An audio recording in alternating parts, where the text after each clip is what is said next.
So this is it. The end of the long trail. Or is it? Look, here I am. Over here. Yes, this is me. I guess I'm pretty much of a wreck now. But you should have seen me the day I adopted my first family. That was a long time ago. I was a beauty, all right. A lot of car for the money, Dad said. As a matter of fact, I really was something. Uni-steel body, turret top, no draft ventilation, knee action, hydraulic brakes, the works. I sure felt important that first day.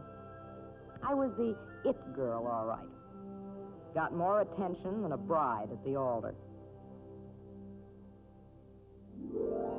One of the first things I did was take my folks on a picnic. I hadn't realized having a family could be so much fun. They were proud of me, all right. But I don't guess they ever stopped to think how it all was possible. How people all over this country had worked to build me. Mining copper in Montana and iron in the Mesabi, picking cotton down in Texas, rolling steel in Gary, cutting gears in Vermont, thousands of suppliers and uncounted suppliers to suppliers, layers on layers of them, all cooperating, working as an industrial team to produce me. I don't know. Maybe my owner worked for one of those companies, supplying some need generated by the demand for cars. Anyway, I knew that sooner or later there was going to be a change. Turned out to be sooner. When I was a little more than a year old, the folks stopped by a dealer's one Saturday afternoon on their way home from the store, just window shopping. Dad was sold on the new cars, but Uncle John thought it was, well, sort of sinful to stop using anything before it was worn out. They had an argument right out in the yard. Uncle John said, "There you go, trading in a practically new car. That's the trouble with us. In the old country, people make things last, maybe for generations. Getting rid of a car like that now is a waste, a wicked waste." Dad had the answer to that. You say it's a waste. I say baloney. When I get a new car, the old one will pass on to another fellow who can't afford this year's model. And yet he'll get darn good transportation. As for keeping things forever, well, that's part of the reason why a lot of people in the old country don't have cars. They don't buy often enough to make volume production possible. You might say, too, that unless you get costs down through volume production, you can't afford to buy often. Or at all. It's sort of an endless chain. But the point is, what you're complaining about is one of the very things that makes this country tick. And move forward, because each year car makers have to come up with improvements so plenty of people will turn in a good car for a better car. Think of the lift the whole process gives to businesses everywhere. Why, I'm beginning to think it's darn patriotic if we buy a new car. Uncle John sure had to take a back seat. One thing stayed with me. The idea about how important used cars are to the country. That made me feel important, too. Because the folks did trade me in, and soon the dealer had his boys busy putting me in tip-top shape. Well, it wasn't long before I met my second family. They looked like nice people. I could tell they needed me. The first time they tried me out, they were sold. Then I realized. Here I was, new, all over again. I was really going to change this family's life. Now that they had a reliable car, Dad could quit taking the trolley. He could drive to work. Now they wouldn't have to live so close to the plant. They could get out and look for a place in the suburbs where there was more elbow room. This was happening all over the country. We cars were revolutionizing the old ways of living. It wasn't long at all until we were moving into our new home. Yes, it was a lot better out there. A better place for the kids to grow up. The youngest was born after we moved. I brought him back from the hospital myself. There was hardly any time at all after that when I began to suspect that there might be another new arrival. A new arrival with wheels.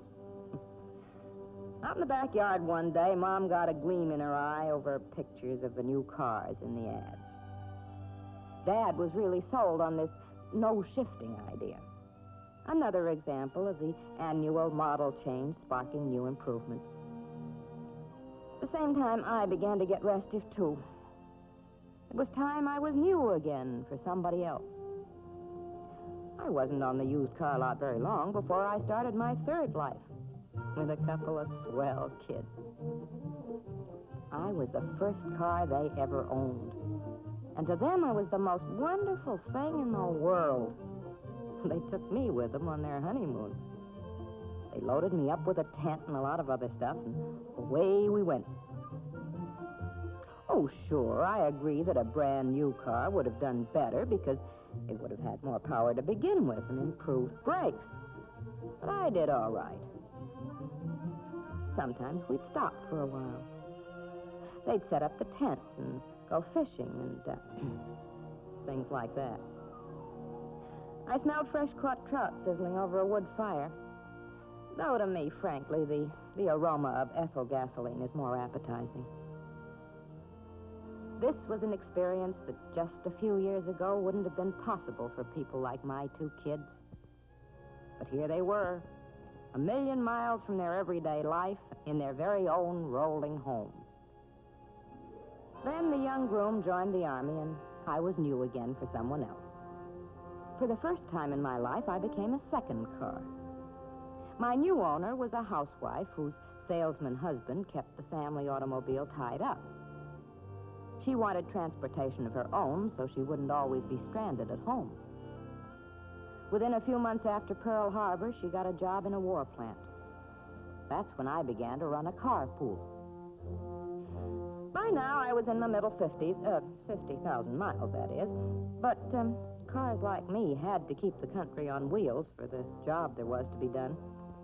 It's true, I had to have some work done now and then, but I kept going in great shape. And right on through the shortage period, too. But as I knew she would eventually, my owner finally got herself a newer car. And I changed hands again. This time for the last time. The young fellow who got me lived at home and worked in the factory across town. The family had two newer cars, so there was no place for me to stay but under a tree in the backyard. That's when I started looking seedy. Let's face it, after several seasons out in the weather, I began to look like a heap, which is probably why I wasn't recognized at a stop sign one day by somebody who once knew me well. My first owner really looked fine. I always knew he'd make his mark. He had a head on his shoulders. He was the one who said, "When I get a new car, the old one will be new for somebody else." Seeing him made me realize how much water had gone over the dam. I was really getting on. Soon I'd be new again, but in a way my old friends would never think of. A week or so later, my youngster got a job in the city, and he just went away and left me sitting under the tree. One evening, the wind came up. Next morning, I really was a sight. I said to myself, this is it. So here I am, junk. But the amazing part is, this isn't it. Instead, it's kind of like a new beginning. Old cars never die, really. They just melt away. The open hearts need lots of scrap to make good steel. And so the cycle goes on and on to produce such incomparable